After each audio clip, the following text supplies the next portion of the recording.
मुझे जब कैसरगंज से टिकट मिलने की बात उठी जब चर्चा चली कि अवध ओझा को सांसद का टिकट मिल रहा है कैसरगंज से, तो बड़ी अजीब अजीब घटनाएं घटी। पत्रकार मेरे गांव पहुंच गए, बड़े सारे पत्रकार मेरे गांव पहुंच गए।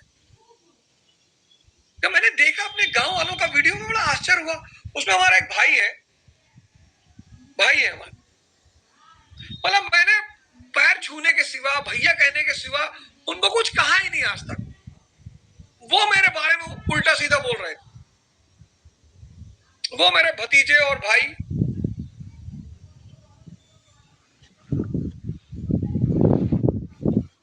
तब मुझे तुरंत क्लिक किया कि अबे भाई इलेक्शन आ गया।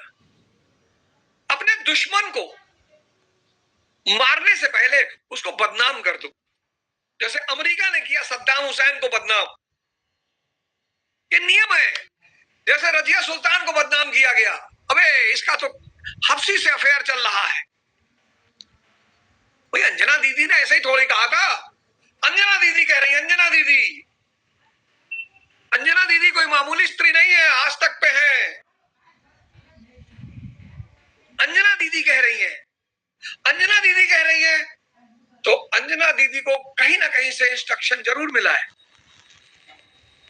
अंजना दीदी खुद से क्यों कहेंगी? जब बाली ने सुग्रीव को मारा पटक पटक कर, जब बाली ने सुग्रीव को मारा पटक पटक कर, बाली भाग के आए तो रामचंद्र जी से कहे कि भैया हम तो मर जाते, तुम क्या कर रहे थे?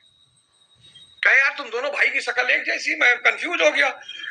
भगवान ने कहा फिर से जाओ। सुग्रीव ने कहा बाहर में जाए, दोबारा जाए, मत डालेगा। अरे बोले कोई बात नहीं, हम तुम्हारा दर्द बस सब दूर कर, तुम जाओ। तो भगवान ने सुग्रीव के शरीर पे हाथ फेरा, कहा जाओ, तुमको एक माला पहना है, जाओ, कोई दिक्कत नहीं, जाओ हम देख लेंगे, जाओ।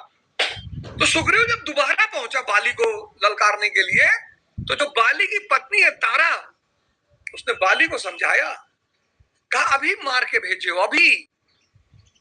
ये दोबारा इसकी औकात है, दोबारा कैसे आ गया? पर जब नाश मनुष्य पे छाता है, पहले विवेक मर जाता है। मेरे कई शिक्षक मित्रों ने मुझे मैसेज किया, ओझा सर आप भी कुछ बोलिए।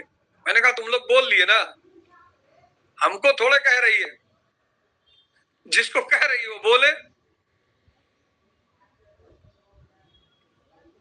समझना है, ये कोचिंग का मामला नहीं है।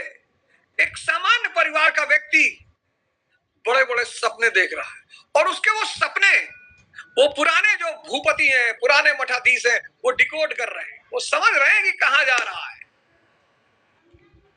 खान की स्थिति मीर कासिम की हो गई। पकड़ लिया अंग्रेजों ने कि बेटा तुम्हारा जो महत्वाकांक्षा, तुम्हारी जो सपना है, वो हमको समझ में आ रहा है बेटा।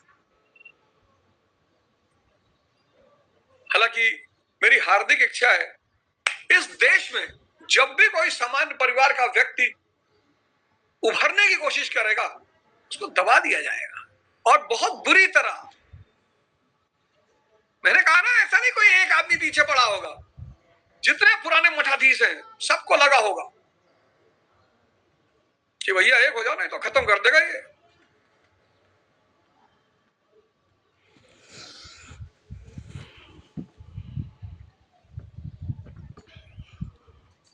क्योंकि जब आप बोलते हो, कोई काम करते हो, तो आपके भविष्य की प्लानिंग दिखाई पड़ने लगती है।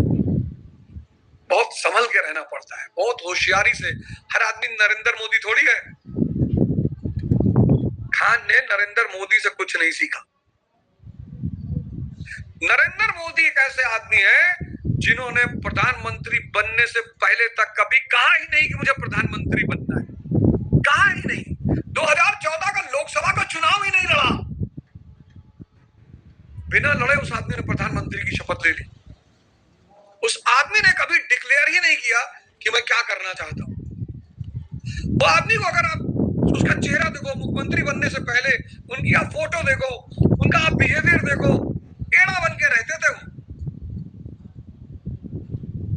नरेंद्र मोदी शुद्ध अगर आप उनको देखो अगर उनको उनकी फोटो देखो, एक फोटो है उनकी गुजरात में शायद किसी का शपथ समारोह चल रहा है, वहां वो बैठे हुए बेचारे एकदम दबे कुचले बैठे हुए। मैं उनकी इस कला को सलाम करता हूं। उनको पता था कि अगर मैंने अपनी भावना को व्यक्त किया तो मैं बुरी तरह कुचल दिया जाऊंगा। कि तुलना किससे की है? अब मन का नेचर देखो, मन को बुराई सुनने में बड़ा मजा आता है। मन का जो असली भोजन है, जैसे रामचरितमानस घर में पढ़ने लगो, बहुत लोगों को नींद आ जाएगी। और जैसा तुमने कहा कि वो मनकापुर वाले फूफा जो है बहुत दुष्ट है, बड़ी वाली मौसी के लिए गिफ्ट उफ्ट भेजते रहते, 4-5 लोग तुरंत एक्टिव हो गए। हाँ हाँ हाँ, क्या कह रहे थे? बुराई जो है वो तुरंत व्यक्ति को जिंदा कर देती, तुरंत। तुलसीदास जी ने यही, इसी खल मन की प्रवृत्ति, ये जो दुष्टों की बात कर रहे हैं वो सिर्फ बाहर के दुष्टों की बात